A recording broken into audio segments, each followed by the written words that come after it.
یریدون لیطفئوا نور اللہ بافواہہم، اس آیت کو ذرا اچھی طرح سمجھیے۔ اس کے دو دور ہیں نمایاں۔ ویسے تو پوری 1400 سال کی تاریخ امت مسلمہ کی جو ہے وہ یہودیوں کی دشمنی کے سازشوں سے بھری ہوئی۔ پہلا دور جو تھا وہ حضور صلی اللہ علیہ وسلم، لیکن اس دور کی مخالفت جو ہے اس کے لیے قرآن مجید لفظ استعمال کر رہا ہے، اپنی منہ کی پھونکوں سے بجھانا چاہتی ہے۔ اس کے معنی کیا ہے؟ یہ طنز ہے اصل میں۔ ان میں اتنی جواں مردی نہیں ہے، اتنا حوصلہ نہیں ہے، اتنی شجاعت نہیں ہے کہ میدان میں آ کے مقابلہ کریں۔ یہ تو اصل میں من ورائے جدر جو فرمایا گیا، فصیلوں کے پیچھے سے، جیسے کہ دیہات میں لڑائیاں ہوتی ہیں تو نوجوان جو ہے وہ گلیوں کے اندر لڑ رہے ہوتے ہیں لاٹھیاں لے کر، اور اوپر سے عورتیں پتھر پھینکتی ہیں۔ یہ ان کا کام عورتوں کا تھا، اوپر سے پتھر پھینک دینا۔ حضور کو قتل کرنے کے لیے چکی کا پارٹ اوپر سے گرا دیا جہاں کہ حضور کو بیٹھنا تھا، وہ تو وقت پر حضرت جبرائیل نے اطلاع دے دی حضور وہاں سے چلے گا، ورنہ آپ چکی کے پارٹ تلے جو ہے آ کر اور ہلاک ہو جاتے، معاذ اللہ ثم بعد۔ زہر دے دیا، یہ ساری کارستانیاں۔ اور یہی در حقیقت تھے کہ جو قریش کو بھڑکا بھڑکا کر آبادہ کرتے تھے حملہ کرنے کے لیے۔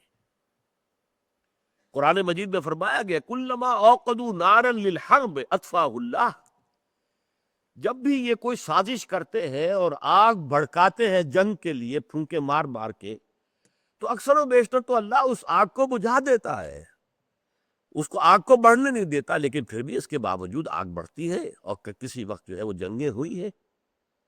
انہی میں سے وہ ابو عامر راہب تھا جو بدترین دشمن حضور کا بنا۔ دیکھیے عجیب شخصیتیں ہیں یہ دو بالمقابل۔ قریش میں سے ورقہ ابن نوفل تھے، مکے کے آدمی، حضرت خدیجہ کے غالباً چچا زاد بھائی۔ ان کے اندر بھی دین حق کی طلب پیدا ہوئی دل میں، اور وہ گئے شام، عیسائیت کا مذہب اختیار کیا، تورات پڑھی، اور اتنی مہارت حاصل کی کانا یکتب التورات فی العبرانیہ، وہ تورات لکھا کرتے تھے عبرانی زبان میں، جبکہ مکے میں عربی لکھنے والے چند تھے، وہ عبرانی کے عالم تھے اور عبرانی میں لکھتے تھے۔ لیکن ان کا طرز عمل کیا تھا؟ جب حضور پر وحی آئی ہے تو فوراً تصدیق کی۔ جب حضرت خدیجہ لے کر گئی ہیں کہ ابن عم ذرا ان کے بارے میں سنیے یہ کیا تجربہ انہیں ہوا ہے، یہ کہتے ہیں کہ فرشتہ آیا ہے، غار میں تھے، ساری داستان سن کے کہا یہ وہی ناموس ہے، وہی فرشتہ ہے جو اس سے پہلے موسیٰ اور عیسیٰ پر آ چکا ہے، اور کاش کہ میں اس وقت تک زندہ رہوں جب تمہیں یہ قوم یہاں سے نکال باہر کرے گی۔ اور حضور بڑے حیران ہوئے، اوا مخرجیہم، کیا یہ مجھے یہاں سے نکال دیں گے؟ کہا انہوں نے ہاں، جو کوئی بھی یہ پیغام لے کر آیا ہے اس کی قوم اس کی دشمن ہوئی ہے، کاش کہ میں زندہ رہوں۔ وہ زندہ نہیں رہے، کچھ دنوں کے بعد انتقال ہو گیا، اسی لیے انہیں صحابہ میں شمار نہیں کرتے، نوٹ کر لیجئے، حالانکہ تصدیق انہوں نے کر دی حضور کی نبوت کی۔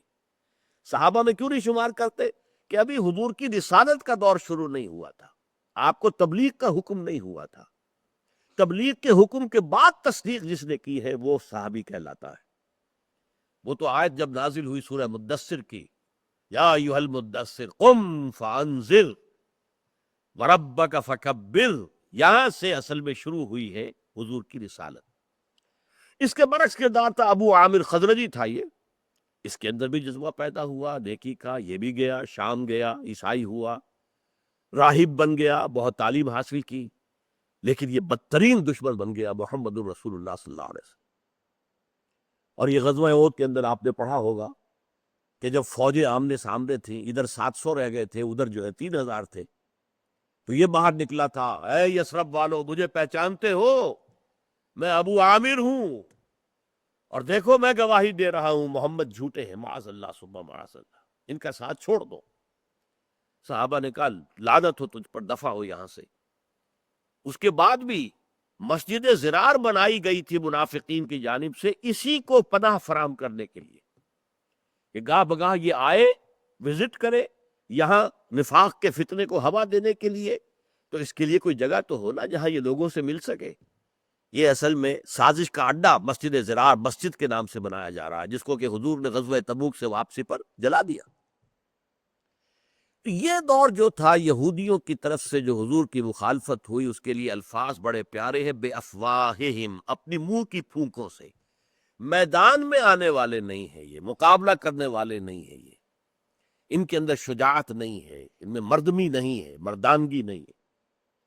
اسی کو مولانا ظفر علی خان نے کہا ہے نا کہ نور خدا ہے کفر کی حرکت پہ خندہ زن، پھونکوں سے یہ چراغ بجھایا نہ جائے گا۔